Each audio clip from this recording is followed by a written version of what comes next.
जय श्री राम। वृश्चिक राशि के जातकों, बृहस्पति देव राशि बदलने वाले हैं। अब वो आपकी राशि से 8वें घर से निकलकर नवम भाव में उच्च के होंगे। 2 जून से लेकर 31 अक्टूबर तक बृहस्पति राशि से नवम भाव में उच्च के हो रहे हैं। ये आपको कैसा परिणाम देंगे? उनके अच्छे किस भाव के स्वामी होकर वो कहाँ बैठेंगे, कहाँ दृष्टि देंगे, अस्त होंगे तो क्या होगा, और जब वो पुनर्वसु, पुष्य और अश्लेषा नक्षत्र में गोचर करेंगे तो आपके जीवन में क्या होगा? आइए इसको पूर्ण रूप से विस्तार से इस वीडियो के माध्यम से जानते हैं। सबसे पहले बृहस्पति के गोचर के फलों को जानने के लिए शास्त्र कहता है कि गोचर के पूर्ण फल आपकी जन्म पत्रिका पर निर्भर करते हैं। तो सबसे पहली बात, जिन लोगों के पास अपनी पत्रिका है और उन्होंने कभी किसी ज्योतिषी को कुंडली दिखाई और उन्होंने कहा कि आपका बृहस्पति अच्छा है, तो हम कह सकते हैं कि कुंडली में बृहस्पति अच्छा है और गोचर में भी बृहस्पति अच्छा हो गया या उच्च का हो गया तो आपके लिए पूर्ण फल देगा। क्योंकि कोई ग्रह अगर उच्च का हो रहा है तो वो दीप्तादि अवस्था में सबसे ऊपर जाकर बैठ गया, उसकी रश्मियां ब्रह्मांड में फैलती हुई दिखाई देंगी, वो अपनी पूर्ण आभाव के साथ आगे चल रहा है।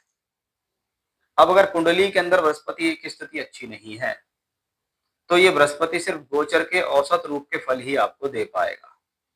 और अगर आपको ये भी नहीं पता है कि जी मेरी जन्मपत्री कहाँ है, मेरी जन्मपत्री में बृहस्पति कहाँ बैठे हैं, तो सिर्फ आप गोचर के जो फल मैं आपको बता रहा हूँ वो जान सकते हैं। क्योंकि सिर्फ गोचर के फलों से किसी का भला नहीं होता। गोचर को आप हमेशा से मैं ये कहता हूं कि भाई कुंडली 3 प्रकार से चलती है, फल, दशा और गोचर। क्या कुंडली में फल है, कौन सी दशा में वो फल मिलेगा और कौन से गोचर पे आने पे फल मिलेगा। फॉर एग्जाम्पल किसी की शादी की बात है, अब कुंडली में शादी का तो योग है, योग है नहीं फल है।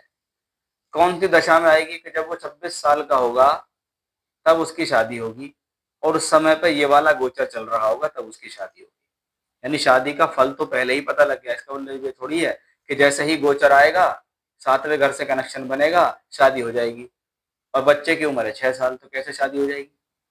इसीलिए उसको देखना जरूरी है।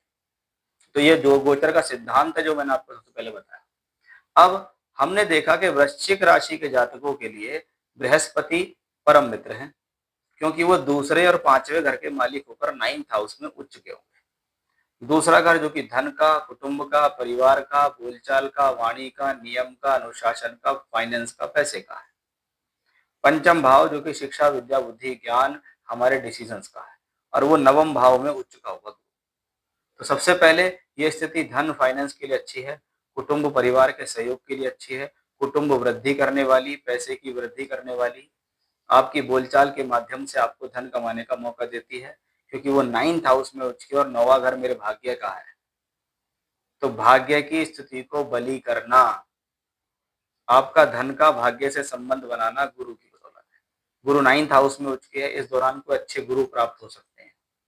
कोई धर्म के कार्य, कोई धार्मिक कार्य, कोई धार्मिक यात्रा, कोई तीर्थ यात्रा, भाग्य के लिए बेहतर होना, पिता का सहयोग मिलकर आगे चलना, कोई तीर्थ यात्रा, कोई धार्मिक संस्थान चलकर कोई काम होना, आध्यात्म के प्रति आपकी रुचि, कोई अध्ययन अध्यापन की शुरुआत करना या वेद वेदांत पढ़ने की शुरुआत करना भी ऐसे में संभव है। ये स्थिति एजुकेशन के साथ हायर एजुकेशन के लिए बेहतर है, क्योंकि बृहस्पति पंचम भाव को देख रहा है। तो शिक्षा, विद्या, बुद्धि, ज्ञान, संतान की प्राप्ति, संतान का सुख सहयोग, संतान की तरक्की को दर्शाती है। गुरु की दृष्टि आपकी राशि पर है, स्वास्थ्य, सम्मान, धन के लिए अच्छी, हेल्थ के लिए अच्छी, लाइफ में जो प्रॉब्लम्स आती है उनको सॉर्ट आउट करेगी, उसके लिए अच्छी है। तो बृहस्पति अच्छे भाव के मालिक भी हुए, अच्छी जगह पर बैठे भी, और दृष्टियां भी उनकी फलित हैं। यानी हम मोटे तौर पर क्या कहेंगे कि भाई बृहस्पति बली है। इसलिए वो नियम जो शुरुआत में 3 बताए थे कि कुंडली है, कुंडली में गुरु अच्छा है या बुरा है, या कुंडली नहीं है, तो हम कैसे जानेंगे बृहस्पति के फल कैसे? तो हमने देखा कि बृहस्पति उच्च का है, तो भाई गोचर के फल तो बढ़िया है।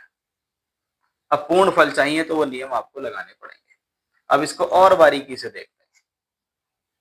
बारीकी होती है कि भी 15 जुलाई से 12 अगस्त तक गुरु अस्त रहेंगे। ग्रह का अस्त होना सूर्य के कारण होता है कि सूर्य ग्रह के पास पहुंच जाएगा और उसको अस्त करेगा। अस्त का मतलब है कि वो ग्रह जिस स्पीड से आपको फल दे रहा था उस दौरान वो उस स्पीड से फल नहीं देगा। उस दौरान फल को प्राप्त करने के लिए अधिक मेहनत होंगी, प्रयास होंगे, रुकावट होंगी, थोड़े समय के लिए स्थितियां ठहर जाएंगी, ऐसा समझ सकते हैं।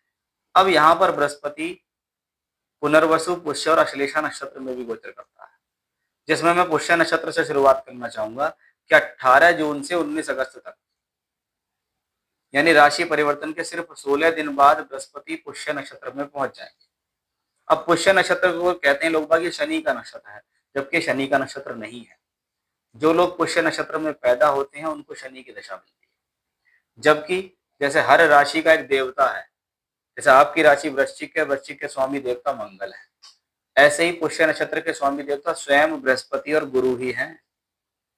इसलिए बृहस्पति कर्क राशि के अंदर 3 डिग्री 20 मिनट से लेकर 16 डिग्री 40 मिनट तक एग्जॉल्टेड होते हैं, उच्च के होते हैं, मित्र की राशि में होते हैं और अपने ही स्वयं नक्षत्र के अंदर हो जाते हैं, क्योंकि उसके लॉर्ड है वो।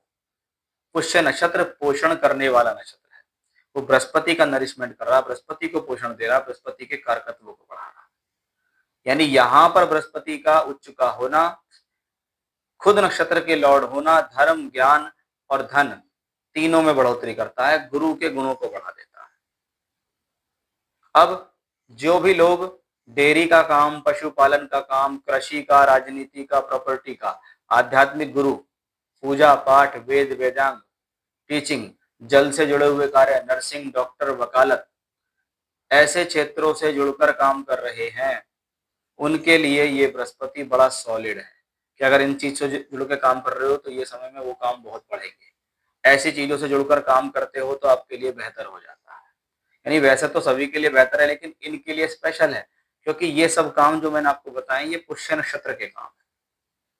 तो हम कह सकते हैं ऐसे क्षेत्रों से जुड़कर आप अपने जीवन में अच्छी सफलता इस दौरान प्राप्त करेंगे। अब बृहस्पति का अगला पड़ाव आता है कि बृहस्पति अश्लेषा नक्षत्र में जाते हैं।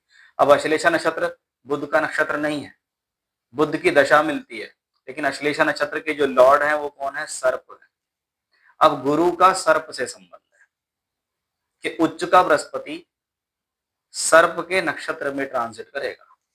जैसे कहते हैं ना, गुरु राहु योग हो तो गुरु चांडाल बनता है, क्योंकि राहु सर्प है, राहु विष है। ऐसे ही गुरु का विष के यानी शेष सर्प के नक्षत्र में गोचर करना आपकी मति को भ्रमित कर सकता है। इस दौरान विशेष तौर पर ध्यान रखिए, अगर गुरु कुंडली में बढ़िया है तो ये आपको ज्यादा नुकसान नहीं देगा, और अगर गुरु कुंडली में अच्छे नहीं है तो ये गुरु जब सर्प के नक्षत्र में गोचर करेंगे तो आपके भीतर मन में लालसा और लालच लाना शुरू कर देंगे। आपका बहुत ज्यादा दिमाग पैसे की तरफ जाएगा, आप बहुत ज्यादा मनी माइंडेड हो जाएंगे, आप ठगी का इस्तेमाल करेंगे, आप स्वार्थी हो जाएंगे, आपके लिए पैसा ही सब कुछ हो जाएगा। आप तो कहेंगे कि पैसा आना चाहिए, किसी भी तरीके से आए।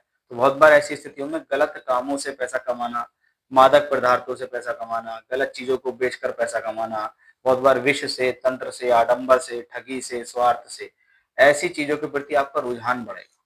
तो आपको उस चीज को अपना कंट्रोल करना है, क्योंकि ट्रांजिट थोड़े समय के लिए, लेकिन अगर आपने इस दौरान कोई गलत काम कर दिए तो आप पर हमेशा के लिए ब्लेम लग जाएगा, क्योंकि ये जो व्यक्ति है ये इस प्रकार का है, इसका जो स्वभाव है वो इस प्रकार का, ये इस प्रकार का लालची व्यक्तित्व रखता है। तो आपको जब ये बृहस्पति अश्लेषा नक्षत्र में चलेंगे, आपको अपनी इन चीजों के प्रति बहुत ज्यादा पॉजिटिव और बहुत ज्यादा सकारात्मक रुझान रखकर चलना पड़ेगा। इस बात का विशेष रूप से ध्यान रखने की जरूरत है। तो ये था कि बृहस्पति उच्च के होकर आपकी राशि से नवम भाव में 2 जून से 31 अक्टूबर तक आपको क्या फल देने वाले हैं। जय श्री राम।